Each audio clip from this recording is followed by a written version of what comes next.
There are people throughout the world that have interesting stories to tell.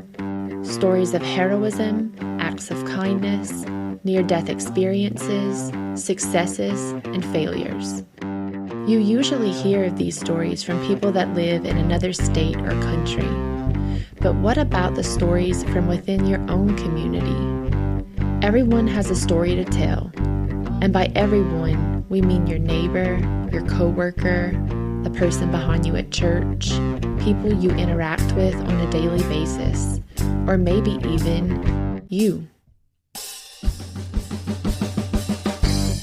Welcome to the DTB Podcast presented by the Bless Your Heart Nonprofit Corporation. I'm Brennan Matherne, and I'll be your host as we speak to some of the most interesting people in Bayou Lafourche. Bless Your Heart Nonprofit seeks to better our community from all aspects. It's no secret that there is a significant substance abuse issue in our parish, state, and country. In fact, many of the judges in our parish refer to the drug issue as the other pandemic. Substance abuse affects all aspects of life, from drug-affected newborns, reasons for unemployment, breakdown of families, and a strain on state programs. In April, the Lafourche Parish Sheriff's Office released statistics that there were 93 calls for drug overdoses in 2020, 52 of them in the South Lafourche area alone, or about 56% of the parish-wide total. According to the CDC, drug-related deaths are on the rise in our state. Substance abuse is a leading cause of children being placed in foster care.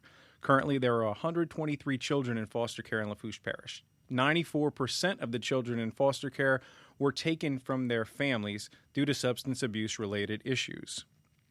Drugs can take a brutal toll on people's lives, but some are able to beat addiction, and their stories can help others who may see no way out. One of those people is with us today, and we're happy to welcome Michael Cheramie Jr. to the DTB Podcast, as well as his wife, Brittany Cheramie. Guys, welcome, and thank you so much for joining us. Thank you for having us. Michael, let's start with your background, as we like to say. Tell us who's your mom and dad, who's your parents, where did you grow up? Tell us a little bit about your background. All right, my name is Michael Cheramie. My mom is Julie Cheramie, and my dad was Mike Cheramie. He was a boat captain. My mom was a notary. I have a 13-year-old son. He's actually in boxing at the Cutoff Youth Center. Like every other 13-year-old kid, he likes to game all the time and have fun. He's got a little bit of bragging rights on me this week. He beat me last week in Madden, so he's going to hold that in my head for a little while. But he's a good kid overall. And I actually grew up in Cutoff, hometown. And I'm married to this beautiful woman right here, Brittany. Yeah, I'm Brittany. My mom is Rachel Bankson. She was Rachel Ogeron. And my dad is Kevin Bankson. And I also grew up in Cutoff. So, Michael, we have you here to talk about this serious issue, and we really appreciate you joining us and sharing your story. And like I said, our hope is that other people can hear it and really get some help in their lives. So let's just get right into it. Talk about your drug addiction history. When did you first begin using? When were you first introduced to drugs, and what was your drug of choice? I was probably about 14 years old. I was at LCO at the time, and I was introduced to prescription pain medication. A family member of mine had a car accident, and he had some, and a few of my friends just took a few pills from him, and that was opening up to something that we'd realized that at the time we couldn't slow down for a long minute. So after that, probably when I was at the end of my 8th grade year in LCO, I want to say I had to go to a substance abuse rehab in Texas. Which was tough. I couldn't finish out my last year, my last part of the school year, so it was kind of shameful at the time. And throughout that process, I realized that, okay, I'm in rehab, I'm at a young age. I do have generational addictions and things like that, whatnot, but I need to get a grip on it. So I'm thinking, I can't do like all the other kids and go to these parties and do all this stuff, and that put a stress on me, I was kind of left out with a lot of stuff because of me trying to stay sober at the time. So that was the first time I was introduced to it at a young age. Michael, you mentioned that being introduced through prescription painkillers, and that is something that we see very often. that becomes the gateway to open the door. A surgery or something, people get prescribed the painkillers, and once that supply runs out, they look for something else. So that is an all too common story that we see in our community. As far as you're concerned, how can you give us some insight into what your life was like at the time? We see, drug use glamorized in movies and TV, but there's a lot of misconceptions about addiction. Can you kind of give us your story and give us some insight into what life was like for you at that time? Absolutely. You see a lot of famous athletes or music artists, and they're glamorizing drug addiction. And at the time, you think, okay, well, I just want to have a good time. I want to have fun. And that's not the case, especially with prescription pain medication. I never was really a big drinker, but when I did the prescription pain medication, I realized that, okay, it's something easier, it's accessible, and that I could really hide it if I had to. It wasn't something that was out in the open, like going to a party and you could just take a few pills and you can function and still try to be high throughout whatever you're doing.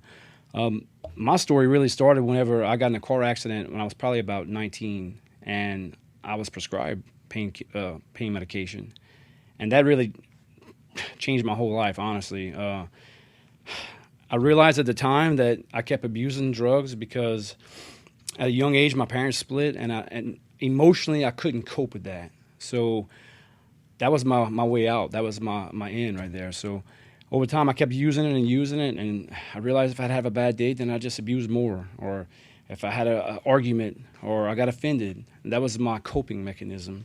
And throughout a young adult, that was commonly used for me. And it really, really affected me when it came to being adequate in relationships, because I was juggling two things. I was trying to juggle being a father or a husband and an addict at the same time. And looking back at it, it's like, I don't even see how I got that far at the time. Time after time, I'd run into a situation where someone would find me incoherent or passed out, or I may have gotten pulled over and don't know how I didn't go to jail. Just time after time, rehab after rehab. And it's just something that I didn't know how to process my emotions. That was the perfect coping mechanism for that. So you're saying multiple stints in rehab. Now, you also mentioned you had a kid during this time. And what caused you to, when did you realize it was time to get help? What caused you to hit rock bottom? Probably when I was about 27 years old. I was a closet addict, trying to go to my job every day, trying to be a husband, trying to be a father, and I just wasn't pulling it off anymore. And eventually, I came home from work one day, and my father at the time, I ended up finding him deceased. He had passed away at home, and I took that really hard. That was a big deal for me. And over the next 3-week span, I lost it. I was emotionally broken. I wasn't expecting to have to go through death at that time. In that 3-week period, I ended up getting fired from my job, and the woman I was with, we ended up splitting up. And after that, I was just all alone.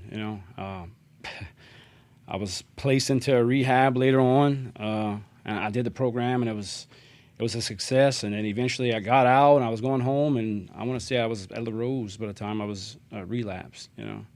So, Mike, there was actually one point at your lowest point where you actually attempted to take your own life. Would you mind sharing some details about that with us? Yeah, it was shortly after everything had happened. My dad had passed, and I was just in a dark place. I had tried taking pills and ODing that way, and it seemed like every time that I would do that, someone would walk in or something would come in the way of that. So one day I decided just to come home, and I ended up getting a gun, and I ended up loading the gun, pulling it, cocking it back, and I ended up putting it to my head.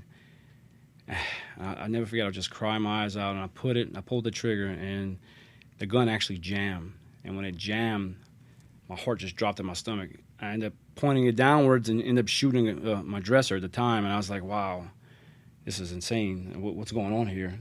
I was terrified, and that was just the beginning of what was going to be the soon-to-be end of all this. And that's when I knew, okay, I'm in over my head. And then the harder drugs came in. It wasn't just prescription pain pills. The gateway was open, and that's when things started getting a little bit darker. With the heroin or the meth, the cocaine, the fentanyl, those things would consume me. And it got to a point where I was taking out my garbage one morning, and sure enough, I seen a vehicle parked across the street from me. And I was looking, and I was okay, what's this guy doing over here? And then all of a sudden, there was a police officer, get down on the ground. It was Lafourche Parish Narcotics. And they said, we're arresting you. I'll never forget to this day. They put me in cuffs, and they put me behind the car. And at that moment in time, I just felt free because I knew that this long-ending, never-ending battle with addiction was about to come to a halt. I knew that eventually I was going to have to do some type of prison time, and that was my rock bottom. When I realized that it was over with and I was in prison. So ultimately, following your arrest, how did you seek help? How did you get help? What was that process like? Well, it happened to me in a totally different way. I was about 2 weeks in prison, and I'll never forget. It was like yesterday. I was praying in my cell, and I was like, God, I can't do this no more. And he said, Mike, you can't run no more. He said, follow me. It was at that moment I said, God, I've done so much bad things. I've done so many wrongs, and I've hurt so many people. And he just said, Mike, follow me. And it was at that point where I said, okay, God, I'm going to be all in with you. I'm going to follow you. And every day I kept getting in my word, getting in my Bible, praying, and God was showing me my heart and who I was and who he wanted to make me into. And I kept pushing forward. And it just so happened at the time, we would, in Lafourche Parish, we would go to pretrial facilities. And at every place I would go to, God would prompt me, hey, man, go start a service in the back, go start a church service. And sure enough, we were in a 120-man dorm, and we have 60 to 70 guys in the back all listening to the Word of God, and we all having church in the darkest of dark places, And it never failed. Every place I go to, we had an opportunity to share the gospel and share our faith, and God put me up to the task. And through that process, he slowly transformed my heart. He slowly transformed my mind. And when I got released, I got home, and I was actually at the DMV. And I met up with a missionary, a guy named Doc Louvier, a good guy. And he said, man, I told him my story and everything, how I was just coming home. He said, man, I need to get you plugged in with a guy. I said, who you got in mind? He said, Pastor Jerry Griffin. I said, okay. So the next Wednesday, I went to the church he was at, and I met up with him. And this guy just linked on to me. And we literally, he walked me out throughout this process. He really helped me. He showed me how to become a Christian man outside of prison. He showed me how to become a faithful man and how to stay in my word, how to study my Bible, how to fast, how to pray, how to be faithful and let that character get developed, which was instrumental for everything we had going on. So can you expand on that a little bit? Talk about your journey and how, finding Christ ultimately, how it's transformed your life even through to today. Absolutely. I'll never forget when I came home, we went to church, and we were doing an outreach. Jerry's the actual president of War Room Ministries, and we were doing an outreach at Section 8 housing. And we were going house to house, giving out school supplies and everything they needed. And I think it was a little kid, he said, hey, man, we want to go to church with y'all. So Jerry said, okay, y'all could come. I have a van. He said, Mike, you going to go pick them up tomorrow morning? So I said, sure. So we started picking up. Next thing, the next morning, we in a white van. We picking up these kids. And I'll never forget, man, the van was full, and we seen some great things happen. And sure enough, we're like, why do we have to stop here? God put in our hearts to go out and to reach the lost. So we'd go to bad neighborhoods. We'd go wherever we could to find people who wanted to come and go to church and see what we had to offer, And it was cool because we ended up meeting up with a guy in La Rose in a bad neighborhood. It was a drug area. And he didn't want to come at first, and he's like, you know what, I'm going to give it a shot. And I'll never forget that night at church, he gave his life to Christ. And I just seen today on Facebook that he's actually getting his captain's license. His life's turned around because he put in the effort, you know what I'm saying? He put forth, he said, I didn't want this life no more.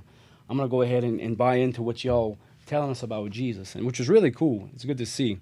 But I'll never forget that the process was just so strong at the time. And that's when me and Brittany we actually met, was running the van up and down the bayou. And we were speaking at it was the school in Terrebonne Parish, huh? And we ended up coming back from there. We went speak, we'd share a message of Christ with them. And we were coming back to Thibodeau, and we stopped at a Rouse's right across from where Nick was at. And I met up with a guy there who was actually one of the counselors at Fairview Treatment Center in Morgan City. And he said, we'd love to have you there. We'd love to have you come tell your testimony and tell, what God's done for you. So we went there, and that was an open door. We started every Friday night having a church service there for Fairview, where we got to mentor people, where we got to actually hang out with them and get to know them and understand their struggles, which was really, really, really cool, because over time we've met probably at least 700 to 800 people in the past 2 or 3 years. We've been there for 3 years, I want to say, so which is really cool to see what God's doing from where I was at before to how he's using us in the field now to try to bring people to Christ and try to help people get sobriety, Brittany, certainly y'all met under great circumstances, but at some point, obviously, he shared his past with you. What was your reaction? How did you deal with learning all of that? Yeah, great question. So we had very different upbringings.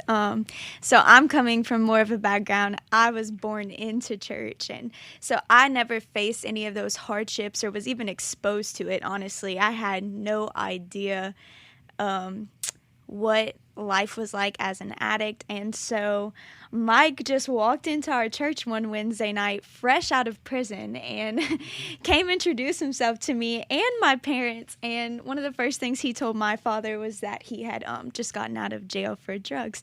So that was interesting. We just honestly were going to the same church. Mike had invited me to a Bible study that they were doing with Jerry and all those guys, and I just kind of started volunteering with Jerry and all's ministry. So me and Mike would actually drive this van together and pick up children for church, and that's kind of where we bonded. We would go to the Hope Center and hand out food and pray for people.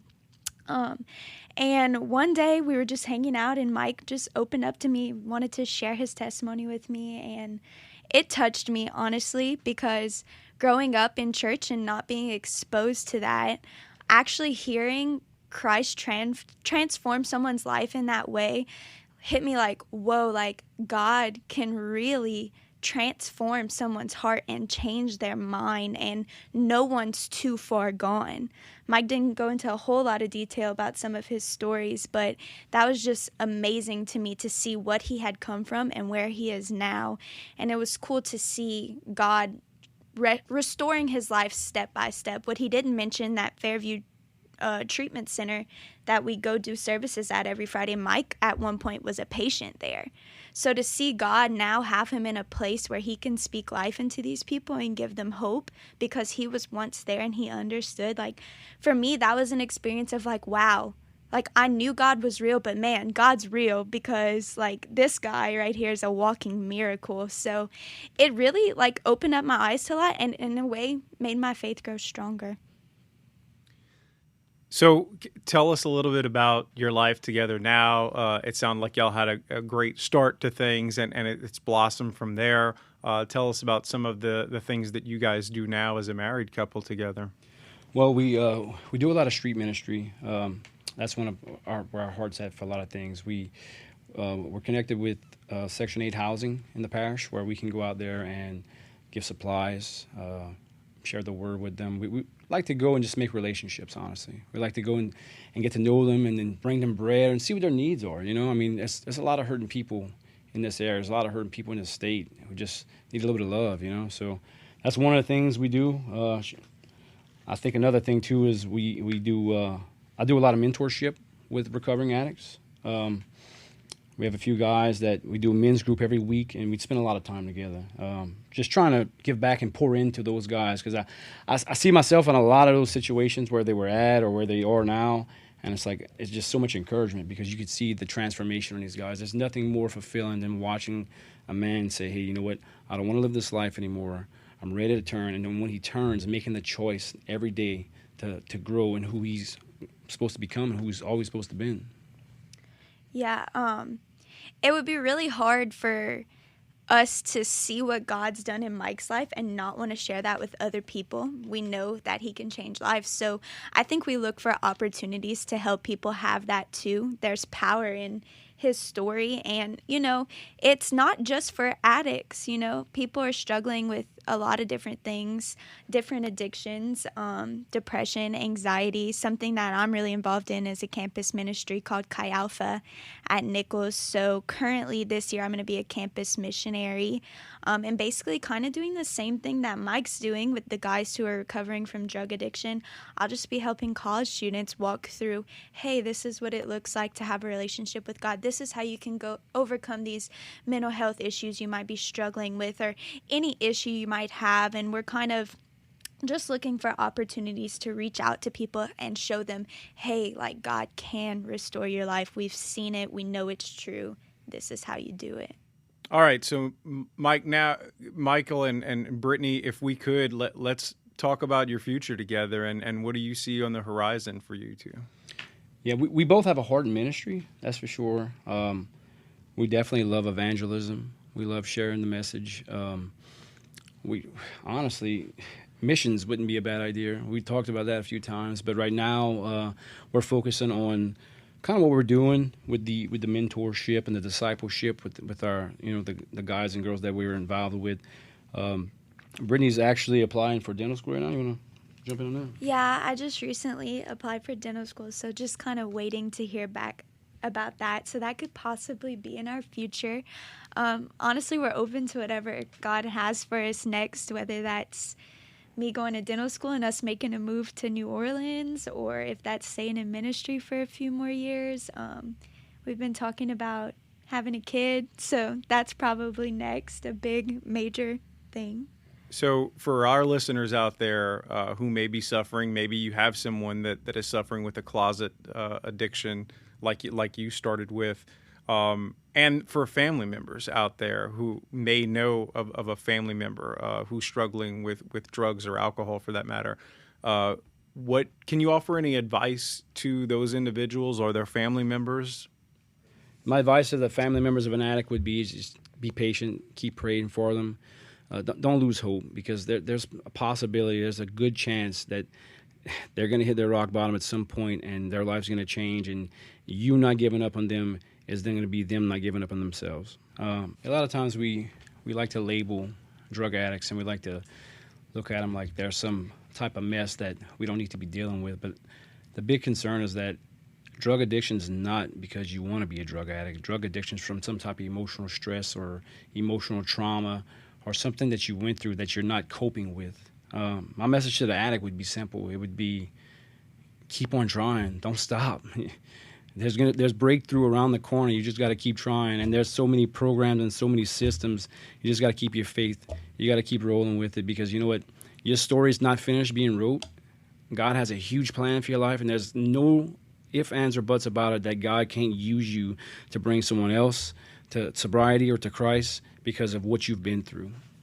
So that's a good segue. You mentioned there's a lot of programs out there. There's a lot of ways, a lot of different ways that people can seek help. So if you don't mind, let's share with our listeners some of those various opportunities that they have here. Yeah, sure.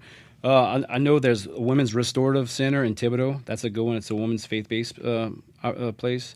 You got Fairview Treatment Center in Bayou Vista, which is a great program. It's a 28-day program. They also have a detox center there where they'll help you go through detox, and it's also takes Medicaid, and it's state ran. So you got Start Carp and Homa, Oxford House. You got a Sissy Bridge House in Schriever. You got Celebrate Recovery at Christian Family Center. That's a good place to get plugged in. You also have a place of restoration in Gray. Some great people there as well. So, Michael and Brittany, again, thank you so much for joining us. We always end on a positive note and try to have some fun with our guests, regardless of the topic. So we have a round of rapid-fire questions related to life on the bayou. And Michael, for someone that's lived and worked in all parts of the parish like I have, these will be fine for you.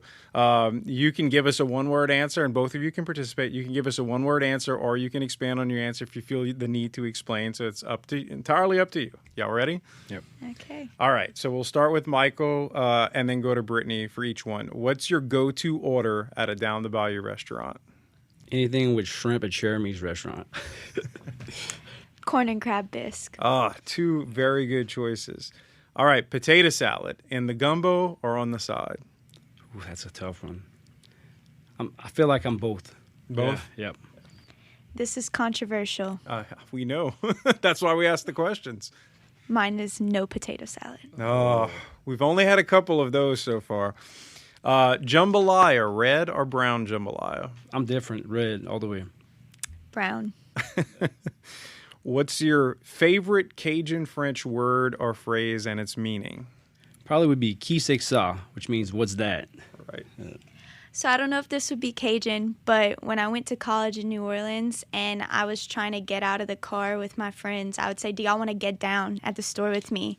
And they thought I meant dancing, and it was just the funniest thing ever. So That is a subject for a whole nother podcast, because that's how, when my family, we always had either a minivan or some type of large vehicle. So we always said, get down at the store. But I agree, the same thing. My wife also makes fun of me for saving the dishes or saving the clothes instead of putting them away. So but that's a good one. I think that is very much a Bayou thing. Favorite snowball flavor? Probably wedding cake. same here. That's good. I had one of those this weekend. Okay, and here's the kicker. When a boat is passing and you're in the car, is the bridge open or closed? How about I just say I caught the bridge? That's got to be a down the by thing. Huh? How many times you say, I caught the bridge? I think everyone's caught the bridge. Yeah, I'm going to go with open. It's open. Okay. Yeah. I'd say it's open, too, for the boat to pass. All right, so that'll do it for this episode of the DTB Podcast. I want to thank again our guests for joining us. We sincerely appreciate your time. We want to thank you for listening. You can subscribe to the DTB Podcast on Apple, Google, Spotify, or wherever you listen to podcasts. You can follow us on Facebook and Twitter at the DTB Podcast. You can also follow Bless Your Heart Nonprofit on Facebook or Twitter at BYH Nonprofit. You can donate to Bless Your Heart Nonprofit as well by going on Venmo at Bless Your Heart Nonprofit and on PayPal at blessyourheartnonprofit@gmail.com. That'll wrap it up for us on the DTB Podcast. Be sure to hit that subscribe button for our next episode. Until then, this is Brennan Matherne. Thanks for joining us, and we'll see you next time.